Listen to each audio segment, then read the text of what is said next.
નમસ્કાર, ભાગ્ય દર્પણમાં હું છું શ્રદ્ધા। સંસારમાં દુઃખનું કારણ ફક્ત અજ્ઞાનતા છે, બીજું કંઈ નહીં। તો આજના સુવિચાર સાથે શરૂ કરીએ આજનું ભાગ્ય દર્પણ।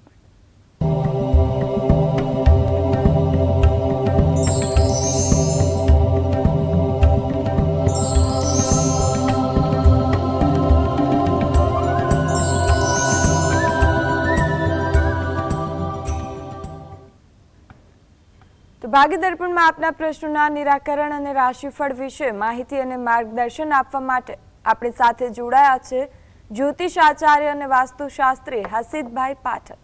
હસીતભાઈ, જીએસટીવીમાં આપનું સ્વાગત છે। નમસ્કાર। નમસ્કાર। સૌથી પહેલા વાત કરીએ આજના પંચાંગ વિશે। તો શું છે આજનું પંચાંગ તે જણાવો। હા, આજના દિવસનો શુભારંભ કરીએ પંચાંગની જાણકારીથી।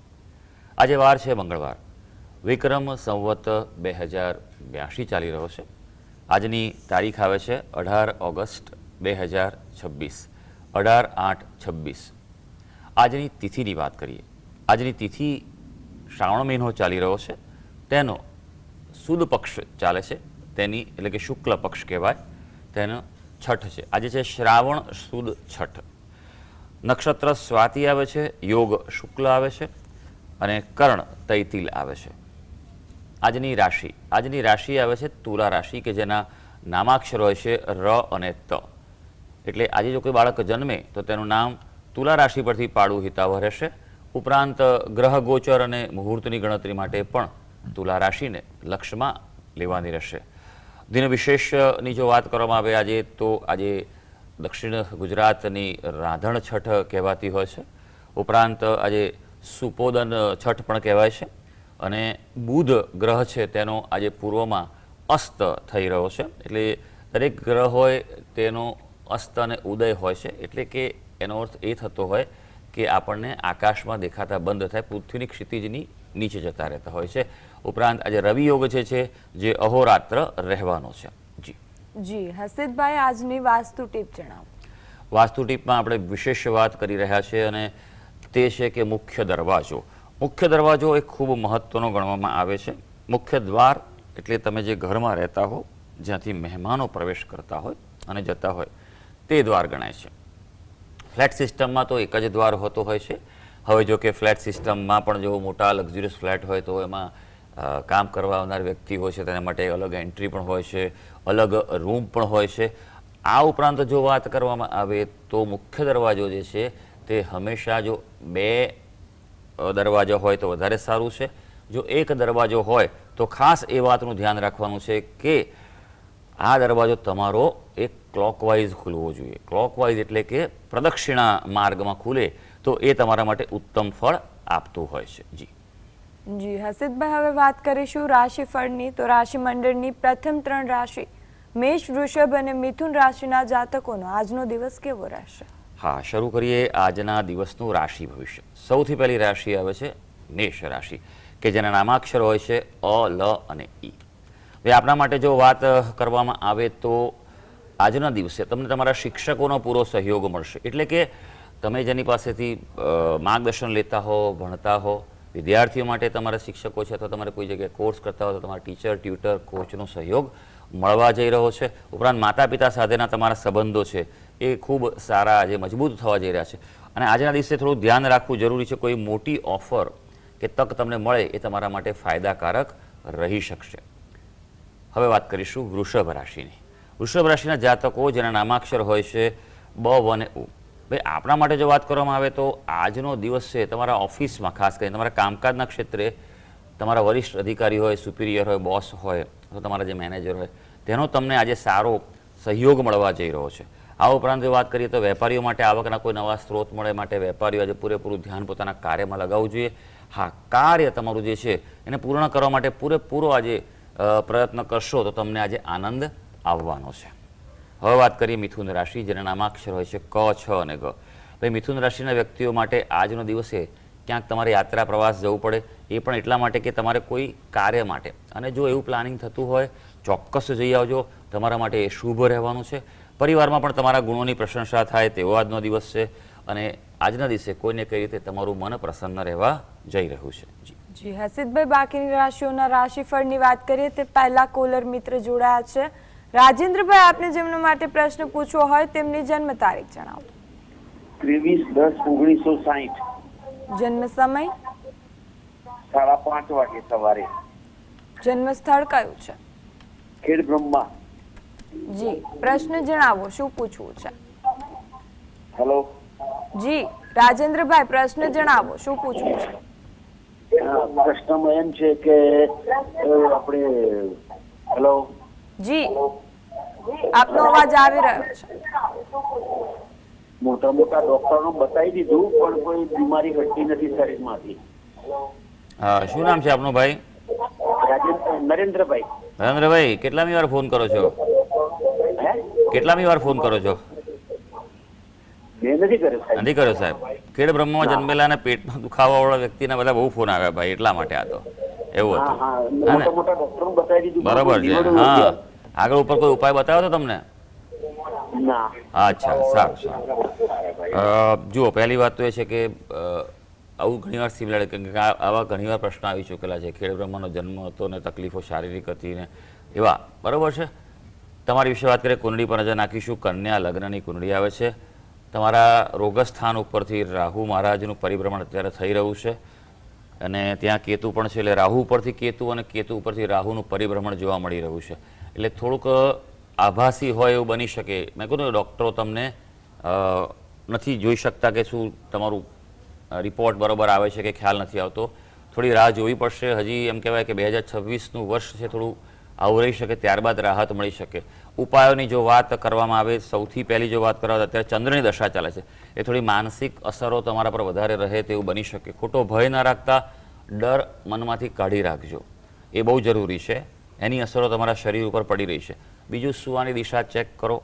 તમારું માથું પૂર્વ તરફ અથવા દક્ષિણ તરફ રાખીને સુવાય તેવું કરો. તમારા ઘરમાં વાસ્તુ દોષ ચેક કરાવો. તમારા ખાસ કરીને ઈશાન અને નૈઋત્ય દિશામાં દોષ હોવાની સંભાવના છે, એટલે એ તમે ખાસ વાસ્તુ દોષ દૂર કરાવો. ઈશાન દિશા, ઉત્તર દિશા એકદમ ચોખ્ખી રાખો, હલકી રાખો. ત્યાં કોઈ વજન ન હોવું જોઈએ, ત્યાં હવા ઉજાસ રહે તેવું વ્યવસ્થા કરો. આટલું કરવાથી રાહત થશે. બીજું કે જો તકલીફ વધારે રહેતી હોય તો તમારા ઘરમાં રુદ્રી કરાવો. આર્થિક જો તમારી સંપન્નતા હોય તો લઘુરુદ્ર કરાવો ઘરમાં, તો ઘરમાંથી આ માંદગીમાં રાહત રહેશે. આમ પણ ત્યાં સરસ મજાનો શ્રાવણ મહિનો ચાલે છે. નિત્ય શિવજીની પૂજા કરો. શિવજી, મહાદેવજી છે તે આરોગ્ય અને આયુષ્યના દેવ છે, એટલે એમને મહાદેવ પણ કહેવાયા છે, કારણ કે તે આપણને આરોગ્ય આપે છે. નિત્ય તમે શિવ મહિમનો સ્તોત્રનો પાઠ કરો. સૌથી મહાન સ્તોત્રમાંનું એક કહેવાય એ શિવ મહિમનો સ્તોત્ર છે. શ્રાવણ મહિનામાં દરરોજ એનો પાઠ કરવો જોઈએ. તમારા માટે લાભકારી રહેશે. જી જી, અને દર્શક મિત્ર જોડાયા છે. રાજુભાઈ, આપને જેમના માટે પ્રશ્ન પૂછવો હોય તેમની જન્મ તારીખ જણાવો. મારી બેબી માટે છે, દીકરી માટે. જી, જન્મ તારીખ છે 12/10/92. જન્મ સમય, જન્મ સમય જણાવો. સાંજે 5:30 થી 5:45 સુધીમાં. જી, જન્મ સ્થળ, જન્મ સ્થળ જુનાગઢ. જી, પ્રશ્ન જણાવો. લગ્ન યોગ અને એમાં કઈ બાધા હોય તો કયો હોય? અત્યારે વિદેશ છે. વિદેશ કયા છે દેશમાં છે? કેનેડા. કેનેડા. સારું, તમે વિગત આપી છે 12 ઓક્ટોબર 1992, હા. બરાબર છે? હા. અને સાંજનો સમય છે, બરાબર છે, 5:30 થી 6 ની આસપાસ. જુનાગઢનો જન્મ છે. એ પ્રમાણે કુંડળી જે મૂકીએ છીએ, મેં એવરેજ મૂકી છે 5:45નો સમય, કારણ કે સમય તો ચોક્કસ મૂકવો જ પડે, વગર આ જે સોફ્ટવેર છે એ શું ડિટેલ આપે નહીં આપણને. મીન લગ્નની કુંડળી આવે છે અને રાશિ જે છે તે મેષ રાશિ છે. પહેલામાં પહેલી વાત એ કે મેષ રાશિને અત્યારે 7:30 ચાલે છે, એટલે એ વાતનું ધ્યાન રાખજો. સૌથી પહેલાં 7:30ના ઉપાય કરવા પડે. 7:30નો હજી એમ કહેવાય કે તબક્કો મજબૂત ચાલી રહ્યો છે. પહેલો તબક્કો છે, હજી તો બીજા 5-6 વર્ષ બાકી છે. એટલે શનિના ઉપાય કરે. ખાસ શનિવારે ગરીબ વ્યક્તિઓ હોય તેને શનિની વસ્તુનું દાન કરે. એ ત્યાં હોય તો ત્યાં પણ શનિવારે સાંજના સમય, સાંજ પછી, સંધ્યાકાળ પછી કંઈક ગરીબોને કેવી રીતે મદદ કરે, કોઈને કોઈ રીતે ખવડાવે, વસ્તુ આપે, પોતાના પહેરેલા કપડાં, ચંપલ છે તેનું દાન કરે. તેના પછી તમે કોઈ પણ અહીંયા હનુમાનજીને મંદિરે તેલ સિંદૂર ચડાવો અને એને કહો નિયમિત હનુમાન ચાલીસાનો પાઠ કરે. આ પહેલી વસ્તુ છે. સપ્તમ સ્થાનમાં ગુરુ અને સૂર્ય છે અહીંયા આગળ, અને સ્વામી બુધ છે અષ્ટમ સ્થાનમાં છે. દોષ કોઈ નથી આ કુંડળીમાં. મંગળ છે, એટલે માંગલિક કહી શકાય. એ પ્રમાણે મેળાપક કરજો પણ અહીંયા બુધ ગ્રહ છે તેના જપ અને અનુષ્ઠાન કરે. બુધ જપનું વિધાન અહીંયા જરૂરી છે. જેટલું બુધ ગ્રહનું અહીંયા વિધાન થશે એટલી એની અનુકૂળતા વધી શકશે. યોગની જો વાત કરવામાં આવે તો હજી એકાદ વર્ષ સમય લાગે તેવું છે. એક નાનકડો યોગ જે છે અત્યારે ચાલી રહ્યો છે, પણ બાકી 2027ના મધ્યભાગથી વધારે મજબૂત યોગ થઈ રહ્યો છે. જી. અને દર્શક મિત્ર જોડાયા છે. લીલાબેન, આપને જેમના માટે પ્રશ્ન પૂછવો હોય તેમની જન્મ તારીખ જણાવો. હા જી, રસિકભાઈ, જય શ્રી કૃષ્ણ. જય શ્રી કૃષ્ણ. હા, મારી જન્મ તારીખ છે 18/11/64.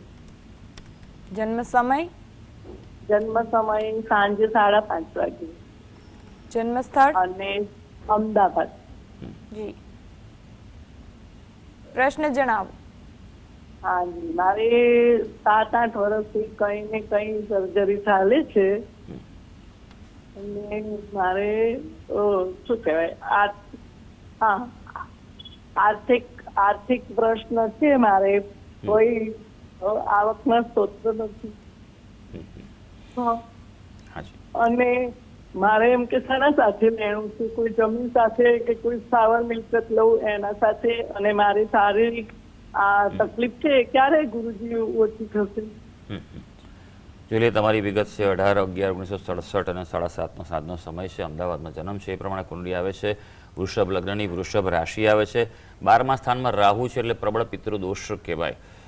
સમજ્યા? એટલે એ તો છે. અને પ્લસ તમારું રોગસ્થાન છે ત્યાં કેતુ અને બુધની યુતિ છે એટલે માનસિક સ્થિતિ ડિસ્ટર્બ હોય, તમારે નર્વસ સિસ્ટમ, જ્ઞાનતંતુઓની તકલીફ પડે તેવું પણ જોવા મળે. અચાનક તકલીફો આવે. કેતુ છે એ સર્જરી કરાવે જ એવું બનતું હોય છે. અષ્ટમ સ્થાનમાં મંગળ છે એટલે એના કારણે પણ આ અસર જોવા મળે છે. હજી શનિ મહારાજની દશા ચાલે છે. શનિ મહારાજ અહીંયા તમારા 11મા સ્થાનમાં છે, વક્રી છે અને અત્યારે શનિ પછી શનિ પસાર થાય છે એટલે થોડોક સમય બેન હજી પણ સાચવવો પડે. હજી 2027 સુધી, આમ તો 2028ના ફેબ્રુઆરી સુધી આ સ્થિતિ બની રહેશે એટલે થોડુંક ધ્યાન રાખવું જરૂરી છે. સૌથી પહેલી વાત કે ઉપાય તમારા જે તમારી તકલીફ સ્વાસ્થ્યની છે તેના માટે વાત જો કરવામાં આવે તો દરરોજ પીપળે જળ ચડાવો અને આગળ જે કહ્યું તે શિવજીની બને તેટલી વધારે ઉપાસના કરો. મહાદેવજીને પ્રાર્થના કરશો. તમારે શક્તિ હોય તો લઘુરુદ્રને તે રુદ્રી કરાવો તમારા નામથી. શિવ મહિમના સ્તોત્રનો પાઠ કરવાથી આદિ વ્યાધિ ઉપાધિ દૂર થાય છે. બીજું કે તમારા ઘરની ઉત્તર દિશા જે છે તેમાં જો કોઈ દોષ હોય તો તે દૂર થાય તેવો પ્રયત્ન કરજો. ઉત્તર દિશામાં દોષ હોય તો આર્થિક સ્થિતિ ડામાડોળ થતી હોય છે. અને ત્રીજી વસ્તુ કે ગણપતિના મંદિરમાં મંગળવારના દિવસે તમે લાલ ધજા ચડાવો તમારા નામથી. એકવાર એવું કરો. આવું કરવાથી તમારી જે શારીરિક અને આર્થિક તકલીફો છે તેમાં રાહત થઈ શકશે. જી હસીદભાઈ, ફરી એકવાર રાશિફળની વાત કરીએ. કર્ક, સિંહ અને કન્યા રાશિના જાતકોનો આજનો દિવસ કેવો રહેશે? હા, વાત કરીશું કર્ક રાશિની, જેના નામાક્ષરો હોય છે ડ અને હ. ભાઈ, આજે થોડું ધ્યાન રાખવાનું છે. ઓફિસમાં તમારા સહકર્મી હોય કે કંઈક પ્લાનિંગ પ્રોજેક્ટ માટે વાત કરવાની હોય તો એમાં એકમત નહીં થાવ અને બીજાની વાત પણ સાંભળવાનો પ્રયત્ન કરજો. કારણ કે તમે ઘણીવાર એવું બને કે આપણે એક જ વિચારતા હોઈએ કે હું જ એમ કહેવાય કે મને બધી ખબર પડે ને હું સાચું, એવું ન હોય. બીજાની વાત કરજો. તમારા માટે બીજા દિવસ કરતાં આ દિવસ સારો રહેશે. કોઈ સામાજિક કાર્યક્રમમાં પણ તમે જઈ શકશો. હા, અને સારી ઓળખાણ પણ તમારી થવા જઈ રહી છે. સિંહ રાશિ, જેના નામાક્ષર છે મ અને ટ. આજે થોડી ઉતાવળમાં તમે રહી શકો તેવો દિવસ છે આપનો, એટલે થોડુંક ધ્યાન રાખજો, રિલેક્સ રહેજો. પરિવારમાં સહયોગ રહેવાનો છે. પરિવારમાં આ વખતે કંઈ પણ અટક્યું હશે, પ્રોબ્લેમ હશે તો તેમાં સારું થવા જઈ રહ્યું છે. હવે કન્યા રાશિ, જેના નામાક્ષર છે પઠ અને અણ. દિવસ દરમિયાન ઉત્સાહ રહેવાનો છે, આત્મવિશ્વાસ રહેવાનો છે. આજના દિવસનો સદુપયોગ કરી લેજો. થોડું એવું પણ બનશે કે કામકાજ બી કરશો અને મનોરંજનમાં પણ સમય પસાર થશે. આજે તમારું મન પ્રસન્ન રહેવા જઈ રહ્યું છે. જી, હવે વાત કરીએ તુલા, વૃશ્ચિક અને ધન રાશિના જાતકોના આજના રાશિફળ વિશે. તુલા રાશિની વાત કરીએ, જેના નામાક્ષર છે ર અને ત. આજે વિશેષ બાબતે કોઈ ચર્ચા વિચારણા થાય, કોઈ મહત્વની બાબતે ઘરમાં કે ઓફિસમાં વાતની ચર્ચા થઈ શકે તેવું છે. ઓફિસમાં આજે વધુ કામ, જવાબદારી રહેવાની છે એટલે વ્યસ્તતા રહેશે, એટલે સમયનું પ્લાનિંગ કરવું જરૂરી છે. આજે મંદિરની મુલાકાત લેવી શુભ રહેશે, એટલે કોઈ દેવ દર્શને જઈ આવશો એ સારું રહેવાનું છે. વૃશ્ચિક રાશિ, જેના નામાક્ષર છે ન અને ય. ટેકનિકલ ક્ષેત્રવાળા વ્યક્તિઓ માટે આજનો દિવસ સારો છે, એટલે એન્જિનિયરિંગ હોય, ટેકનિકલ હોય, આઈટી હોય વગેરે માટે દિવસ સારો છે. તમારી સાથે આજનો દિવસ અનુકૂળતા છે, બધું સારું રહેવા જઈ રહ્યું છે અને તમે પણ કોઈ તમારા આજે એમ લાગશે અપેક્ષાઓ તમારી વધવાની છે, કોઈ સારા સમાચારની રાહ જોશો. આજે તમારી પ્રગતિ નિશ્ચિત છે કારણ કે ગ્રહો તમારી સાથે છે. ધનુ રાશિ, જેના નામાક્ષર છે ભ, ધ, ફ અને ઢ. બાળકો પોતાના મિત્રો પાસેથી આજે સારી પ્રેરણા રહી શકે એમ છે, સારી પ્રવૃત્તિમાં ભાગ લઈ શકે તેમ છે. તમારા અંગત જીવન, વિવાહિત જીવનમાં આજે ખુશીઓ રહેવાની છે. સંબંધો આજે મજબૂત થવા જઈ રહ્યા છે. જી હર્ષિતભાઈ, હવે વાત કરીએ રાશિ મંડળની અંતિમ 3 રાશિ મકર, કુંભ અને મીન રાશિ વિશે. જી, મકર રાશિની વાત કરીએ હવે તો તેના નામાક્ષરો છે ખ અને જ. આજે સ્વાસ્થ્યને અસર પડે તેવો દિવસ છે, એટલે આળસ છોડજો. કસરત પર, યોગ, પ્રાણાયામ પર થોડું ધ્યાન આપવાની જરૂર છે. આજે તમારા કોઈ પણ કામમાં વડીલો મદદ કરી શકે છે, તમે પણ તેમની મદદ લેશો તો કાર્ય સફળ થશે. કુંભ રાશિ, જેના નામાક્ષર છે ગ, સ, શ અને શ. ઓફિસમાં, કાર્યક્ષેત્રે પરિસ્થિતિ તમારા તરફેણમાં રહેવાની છે. અગત્યના કાર્યો હાથ પર લેજો. જો કે તમે આજે મનોરંજનના મૂડમાં પણ હશો, થોડો સમય એમાં પણ આપશો. પૈસાનો એટલે આર્થિક બાબતે આજે કોઈને કોઈ રીતે લાભ થાય તેવું બની શકે. મીન રાશિ, જેના નામાક્ષર છે દ, ચ, ઝ અને થ. ભાઈ આપના માટે વાત કરીએ તો અનુભવી લોકોની તમને સારી સલાહ મળવાની છે આજે, અને સલાહ સ્વીકારશો તો ભવિષ્યમાં ફળદાયી રહેશે. મહેમાનોનું આગમન, મુલાકાત આજે તમને આનંદ આપવાનું છે. આજે સારી વાત એ છે કે કાર્યક્ષેત્રે પ્રગતિ થવાની છે. તો સર્વે દર્શક મિત્રોનો આજનો દિવસ શુભ અને મંગળકારી જાય તેવી ઈશ્વરને અભ્યર્થના. જી હર્ષિતભાઈ, આ ભાગ દર્પણ શોમાં અમારી સાથે જોડાયા અને માર્ગદર્શન આપ્યું એ બદલ આપનો ખૂબ ખૂબ આભાર. ધન્યવાદ. તો દર્શક મિત્રો, ભાગી દર્પણમાં આજે બસ આટલું જ. મને રજા આપશો. નમસ્કાર.